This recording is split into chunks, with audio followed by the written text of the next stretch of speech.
नमस्कार। आज हम हाल की एक अहम घटना ऑपरेशन सिंदूर पर थोड़ी गहराई से बात करेंगे। जी।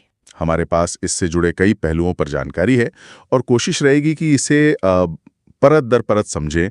ये क्यों हुआ, कैसे किया गया और इसके असर क्या रहे। हाँ। तो ये सब शुरू हुआ 7 मई 2025 की रात को, जब भारत ने पाकिस्तान और पाक अधिकृत कश्मीर मतलब पीओजे में कुछ आतंकी ठिकानों पर कार्रवाई की। जी बिल्कुल।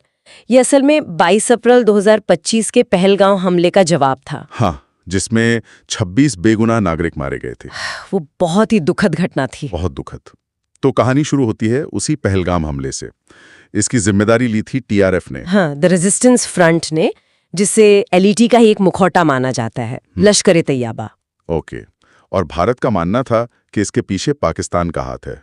सबूत भी दिए गए थे ना? हाँ, सबूत साझा किए गए थे, लेकिन रिपोर्ट्स के मुताबिक कोई वैसा सहयोग नहीं मिला। तो फिर सैन्य कार्रवाई का फैसला हुआ। और यह एक बात और है, इसका नाम ऑपरेशन सिंदूर। ये थोड़ा अलग सा नाम है। हाँ, ये दिलचस्प है। भारतीय संस्कृति में सिंदूर का एक खास महत्व है, सुहाग से जुड़ा है और कहीं ना कहीं त्याग से भी। तो इस नाम के जरिए शायद मतलब ये एक अंदाजा ही है कि पहलगांव हमले में जो महिलाएं विधवा हुईं, उनके दर्द को महसूस करने या एक श्रद्धांजलि देने की कोशिश की गई हो। अच्छा, मतलब सिर्फ एक कोड नेम नहीं बल्कि एक भावनात्मक जुड़ाव भी। हाँ, ऐसा लगता है, एक सांस्कृतिक परत जोड़ने का प्रयास। ठीक है, तो इसके मकसद क्या थे अगर हम देखें तो? मुख्य रूप से 4 बातें सामने आती हैं। 4, ओके। पहला तो आतंकी ढांचे को तोड़ना। रिपोर्ट्स में करीब 9 कैंप्स का जिक्र है जो निशाने पर थे। 9 कैंप्स, ठीक है। दूसरा, भविष्य में ऐसे हमलों की आशंका को कम करना, एक तरह से डिटरेंस, रोकथाम। और तीसरा, पाकिस्तान को एक बहुत कड़ा संदेश देना कि आतंकवाद को पनाह देने की कीमत होगी। साफ संदेश। और चौथा, और शायद ये भी ध्यान रखा गया कि क्या नहीं करना है, जैसे सीधे पाकिस्तानी सेना को उलझाना या तनाव को बहुत ज्यादा बढ़ाना, उससे बचने की कोशिश दिखती है। हाँ, फोकस काउंटर टेरर पर ही रखा गया। बिल्कुल। और जो बात वाकई चौंकाने वाली थी वो थी इसकी स्पीड, मतलब सिर्फ 25 मिनट। हाँ, सिर्फ 25 मिनट। 6 और 7 मई के दरमियानी रात करीब 1 से 1:30 बजे के बीच। और ये कोई एक सेना का ऑपरेशन नहीं था। नहीं, ये एक ट्राई सर्विस ऑपरेशन था, मतलब थल सेना, नौसेना और वायुसेना तीनों शामिल थे। ओके। और टेक्नोलॉजी, इसमें तो काफी एडवांस चीजें इस्तेमाल हुई होंगी। हाँ बिल्कुल। रिपोर्ट्स के मुताबिक राफेल फाइटर जेट्स का इस्तेमाल हुआ। राफेल, साथ में स्कैल्प क्रूज मिसाइलें, ये लंबी दूरी से सटीक निशाना लगा सकती हैं। अच्छा, तो विमानों को ज्यादा अंदर नहीं जाना पड़ा होगा, शायद यही मकसद रहा हो। फिर हैमर बॉम्बों का भी जिक्र है। ये प्रिसीजन गाइडेड बॉम्ब है।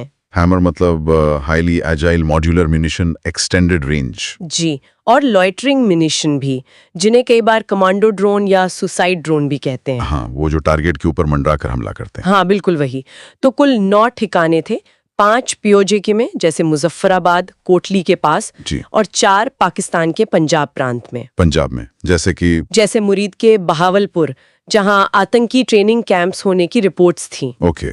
और जैसा आपने पहले कहा, अहम बात यह कि पाकिस्तानी फौजी ठिकानों को निशाना नहीं बनाया गया। हाँ, ये साफ तौर पर तनाव को एक लिमिट में रखने की कोशिश थी। ठीक है, अब आते हैं नतीजों पर। क्या असर हुआ इसका? भारत का क्या कहना था? भारत के रक्षा मंत्री ने बयान दिया था कि 100 से ज्यादा आतंकवादी मारे गए। 100 से ज्यादा? हाँ, और इसमें जैश-ए-मोहम्मद के ऑपरेशनल कमांडर अब्दुल रऊफ अजहर और मसूद अजहर के परिवार के कुछ सदस्य भी शामिल बताए गए। लेकिन इन आंकड़ों की पुष्टि वो मुश्किल होती है ऐसे ऑपरेशंस में। स्वतंत्र रूप से पुष्टि करना कठिन है। और पाकिस्तान का क्या कहना था? पाकिस्तान का दावा बिल्कुल अलग था। उन्होंने कहा कि 26 आम नागरिक मारे गए और 46 घायल हुए। 26 नागरिक, ये तो बिल्कुल अलग आंकड़ा है। हाँ बिल्कुल। और इसके फौरन बाद पाकिस्तान ने एलओसी पर भारी फायरिंग शुरू कर दी। हाँ, उसकी खबरें आई थी और उसमें भारत की तरफ भी नुकसान हुआ था। दुर्भाग्य से हाँ, रिपोर्ट्स के मुताबिक 12 नागरिक और सेना का 1 जवान शहीद हुए थे। ओह, तो जमीनी हकीकत और दावों में काफी फर्क था। काफी फर्क। अंतर्राष्ट्रीय प्रतिक्रिया कैसी रही? वो मिली जुली थी। यूएन ने तो एक तरह से न्यूट्रल रुख रखा, दोनों तरफ से संयम की अपील की, हमेशा की तरह। हाँ, लेकिन अमेरिका, रूस, फ्रांस, यूएई जैसे कुछ बड़े देशों ने भारत के आत्मरक्षा के अधिकार का समर्थन किया। ये भारत के लिए कूटनीतिक तौर पर अहम था। बिल्कुल। और पाकिस्तान ने क्या कहा? पाकिस्तान ने यूएन चार्टर के आर्टिकल 51 का हवाला दिया, जो आत्मरक्षा के अधिकार की बात करता है, और जवाबी कार्रवाई की चेतावनी दी थी। ओके, भारत के अंदर कैसा रिएक्शन था? यहाँ तो जबरदस्त समर्थन मिला। सोशल मीडिया पर #ThankYouIndianForces जैसे हैशटैग चले, लोगों ने मार्च निकाले। हाँ, एक राष्ट्रीय एकजुटता जैसा माहौल था। बिल्कुल। तो अगर हम इसका विश्लेषण करें, इसकी खूबियां क्या रहीं? देखिए, खूबियों में सटीक प्लानिंग, एडवांस टेक्नोलॉजी का इस्तेमाल और तनाव को सीमित रखने की कोशिश, ये सब शामिल है। हाँ, पाकिस्तानी सेना को निशाना न बनाना। जी। इसने एक कड़ा संदेश भी दिया और कुछ हद तक अंतर्राष्ट्रीय समर्थन भी मिला। सिंदूर नाम का वो सांस्कृतिक पहलू भी शायद मनोवैज्ञानिक रूप से मायने रखता है।